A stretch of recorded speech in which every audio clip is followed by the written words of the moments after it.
Welcome back as we continue the Bobby Hurley Show. My name is Paul Peck, and I'm now joined by Jenna Rickan from the UB women's basketball team. Maybe one of the most unique stories in all of the NCAA women's basketball. And Jenna is here to tell us a little bit about that story and talk to us about the season so far. Well, let's not hold back. Let's get into your story. You're a Western New York native from here in Kenmore. You graduate high school. You go to Syracuse University as a soccer player. 4 years as a soccer player. How do you wind up sitting here next to me as a member of the UB women's basketball team? Yeah, it's pretty interesting. I went to Syracuse to play soccer there for 4 years. I had a great experience. I was able to be captain for my junior and senior year.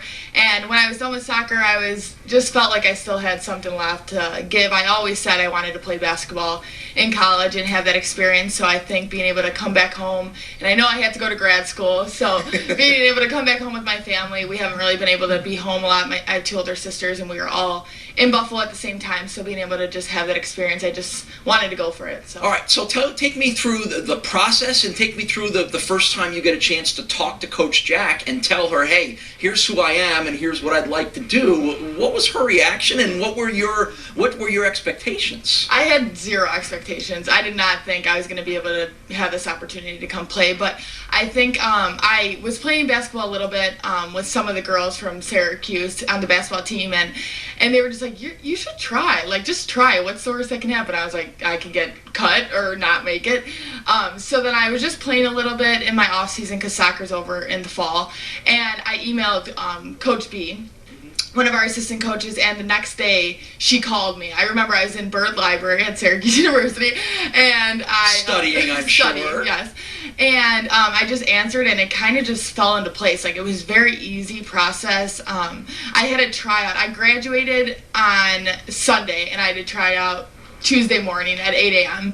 And that was when I first met Coach Jack, and it was just very easy. It was a very easy process. She just wanted to know my expectations. I wanted to know her expectations, and I mean, I haven't played basketball like in a while, so I knew that she knew there was something more than just basketball for me. I wanted to bring more to this program. So you hadn't played competitively since high school. You come back and decide you want to play again. How hard was it to step back into playing? And honestly, what were your expectations? Did you figure you were going to sit on the bench here? Did you figure you'd play a little bit? I mean, and here we are. You're a starter.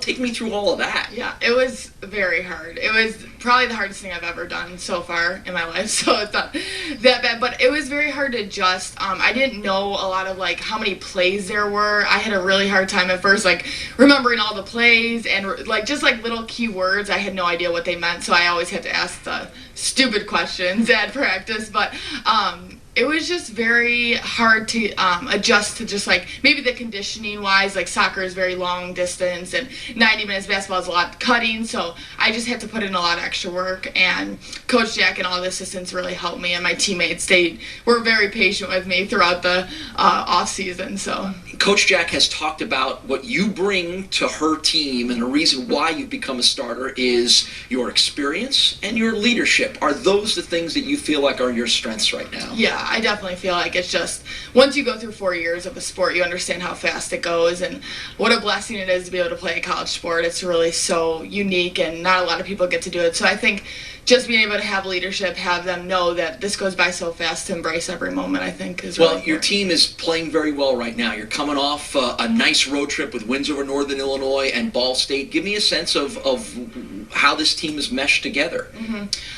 We're just really peaking at the right time, I think. The off-season was definitely some growing pains here and there, but after coming off a 2-0 weekend, it's just so important to get road wins. You know, I never really understood the importance of going into another person's gym and getting 2 wins, but it was great. We're ready to just keep rolling with it. So in the win over Ball State, Kristen Sharkey, 36 points, the third highest total in UB school history. Some of those came on passes from you, but you had the best seat in the house to see that, didn't you? She's amazing. I mean, she's the best post player I've ever played with or seen, and I think it just shows how talented we are, like from 1 to 13 on our team. Someone steps up every game, and it can be someone different. That's what's so important. So a lot of the girls who have been on the team previous to this year have talked about the transition to Coach Jack. She's a very demanding coach. She's a unique coach. You sort of stepped into that when they had already figured all that out. So have you talked to them a little bit about what that was like for them and how comfortable they feel now too? Yeah, I think after month 1, you get used to Coach Jack. She is very demanding, but I would play for a coach who's passionate and demanding over a coach who doesn't, want anything from you. I think I've had coaches like this in the past. I think that Coach Jack just demands your best every day, which is very hard, but at the same time, it's the way that we all want it. So. All right. Well, as I said, one of the most unique stories in all of women's basketball. You get your chance to keep an eye on Jenna. Bulls play on the road tomorrow at Akron, and then you can see Jenna and her teammates right here at Alumni Arena. Kids Day, a noon tip-off on Thursday. It'll be against Ohio right here in Alumni Arena.